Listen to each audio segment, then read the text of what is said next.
They say power corrupts men, but sometimes it does something far worse. In the frozen heart of 16th century Russia, a ruler rose to the throne who would rule not through love, but through fear. He crushed enemies without hesitation. He hunted traitors in every shadow, and he turned paranoia into policy. Some called him chosen by God, others called him a monster.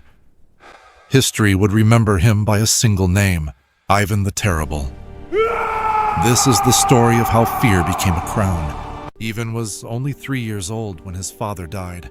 Power did not disappear after their deaths. It simply changed hands. And the boy, who should have been protected, became a pawn.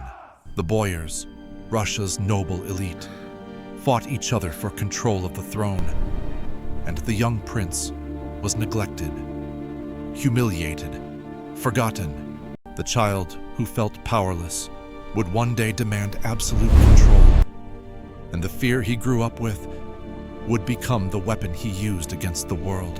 At 16, Ivan crowned himself Tsar of all Russia. Not just a title, a claim to absolute power. In the beginning, he seemed a reformer, reshaping laws, organizing the army, expanding the borders. But within this young ruler, something darker began to grow. Power had found him, and he was ready to wield it. He truly loved his first wife, Anastasia. Forever bound, my king. She calmed his storms. She gave him balance. She gave him peace. When she died in 1560, he became convinced she was poisoned.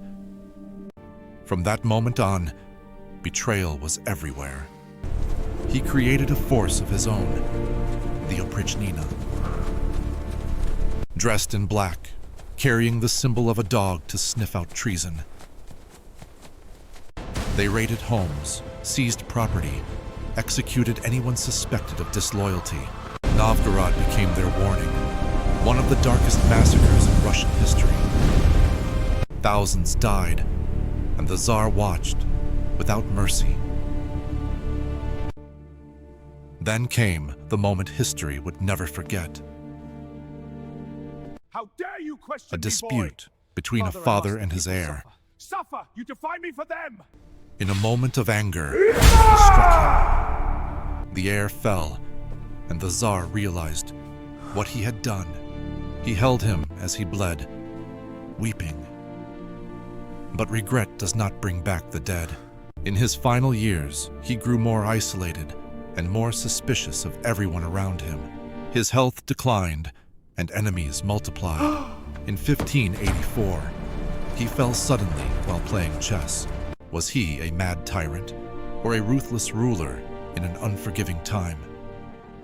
History calls him the Terrible, but the truth is more complex. For the most dangerous thing in the world is a man who fears and holds absolute power. Tell me, do you see Ivan as a monster or as a product of a bloody age?